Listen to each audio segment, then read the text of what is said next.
l'équipe, on se retrouve aujourd'hui à un jour avant la finale de Ligue des Champions. Je suis comme ça. Dans cette vidéo, on va faire la tier list de tous les joueurs de l'Inter Milan pour voir qui sont les meilleurs, les GOAT, les monstres et qui sont les...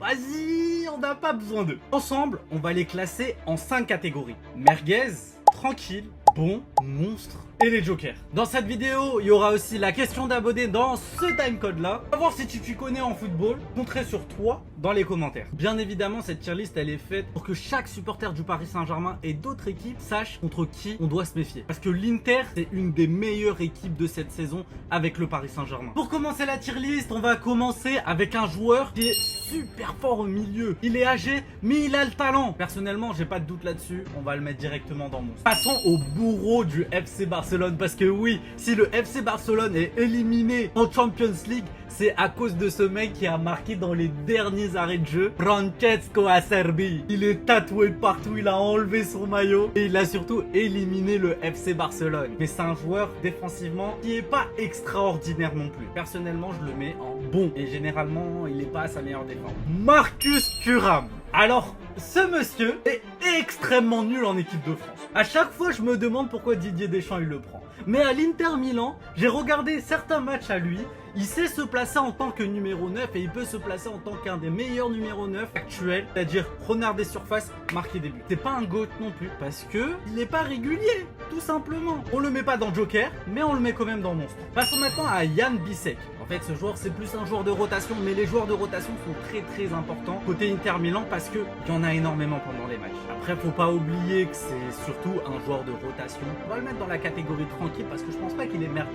Maintenant, plaçons à un des jokers, un des GOAT. J'ai pas besoin de présenter. Tout le monde parle de Lautaro, de Yann Sommer, mais ce joueur, c'est un patron sur le terrain. Que ça soit dans les relances, les passes décisives, même les buts. Il est présent durant les coups de pied arrêtés et l'Inter Milan est très dangereux sous coup de pied arrêté. C'est du très haut niveau, donc obligé, c'est officiel, notre premier joker. Après un monstre comme ça, on est obligé de descendre dans les catégories. On va parler de Aslani, un jeune joueur prometteur de rotation. Je vais le mettre dans la case tranquille parce qu'à chaque fois qu'il a apparu, il a apporté énormément dans le jeu de l'Inter Milan, et bah je vais le mettre dans la catégorie tranquille. Federico Di Marco, ce joueur, c'est un monstre. Sur le côté droit, il fait peur à tout le monde.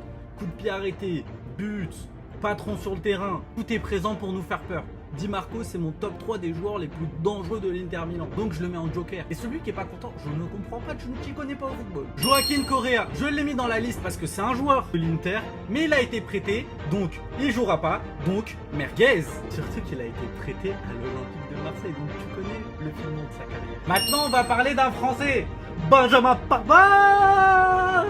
Non, sérieusement, Benjamin Pavard est solide en défense. Benjamin Pavard est un pilier de l'Inter. Mais Benjamin Pavard n'est pas le joker, n'est pas un des GOAT de l'Inter. Donc, je le mets dans la catégorie monstre. Thomas Palacios, on va parler aussi de lui. C'est un jeune joueur qui joue presque jamais.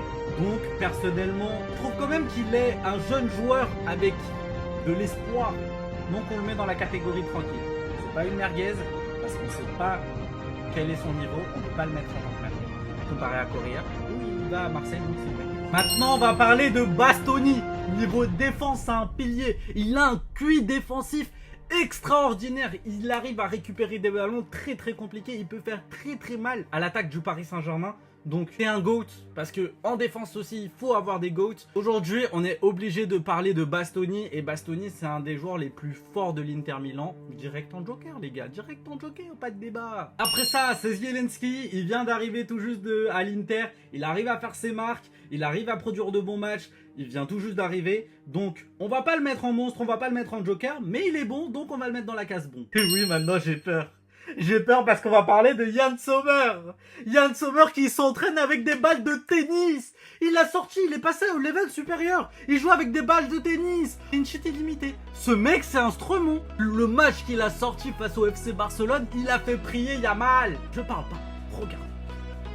Regardez la vitesse. Bon, je vais le mettre joker. On va parler de Zalewski et Tao en même temps. Tao, jeune prodige. Zalewski, il arrive tout juste à prendre ses marques. Je mets Zalewski en C et Tao en D parce qu'on l'a jamais vu jouer. Merguez! Je pense que s'il y a bien un joueur dont on se redoute, mais on pense qu'il va pas faire un bon match, mais qu'il sort des matchs exceptionnels, c'est Dumfries. Pour moi, il n'est pas un joker, n'est pas un go, mais c'est un monstre. David Fratesi, il a un volume de jeu exceptionnel. Il a une vision du jeu incroyable. Donc, catégorie monstre. Martinez et Di Janeiro. Martinez, il est gardien remplaçant. On le met en bon. Et Di Janeiro, on n'a pas trop vu jouer. On le met en tranquille. On a deux joueurs en catégorie bon. Carboni et Debridge. Les deux sont exceptionnels. Il y a des petites lacunes. Je les mets en bon. Les deux. Carlos Augusto, offensivement, il est là. Défensivement, il est là.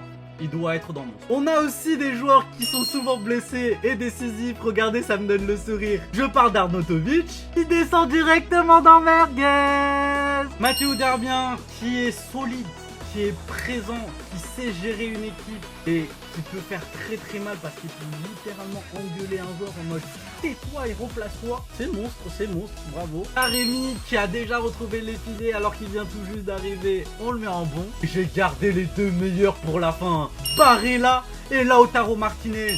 J'ai pas besoin de parler d'eux. Vous savez très bien, Lautaro Martinez qui célèbre comme ça devant ses supporters. Barella qui est le métronome, celui qui gère tout le monde, le manager, le mariénotiste. Le top 3 qui me font peur, c'est Barella, Lautaro Martinez et Yann Sommer. Les deux en S, les deux en S, les deux en Joker, les deux en GOAT. Voilà la tier list. J'espère que vous êtes assez d'accord avec moi. On a 6 joueurs Joker, on a 3 qui est Merguez. N'hésitez pas à me le dire dans les commentaires si vous n'êtes pas forcément d'accord avec moi. Et maintenant, place à la question de labo. Quel est le joueur de l'Inter qui fait le plus peur au Paris Saint-Germain? C'est arrivé jusqu'à là de la vidéo. Écris-le en commentaire. N'oubliez pas de liker, ça donne de la force, de partager et de vous abonner parce qu'on va augmenter les personnes sur la chaîne. Tous les vendredis à 18h09, t'as une vidéo sur YouTube. Je suis constant, donc abonne-toi, wesh.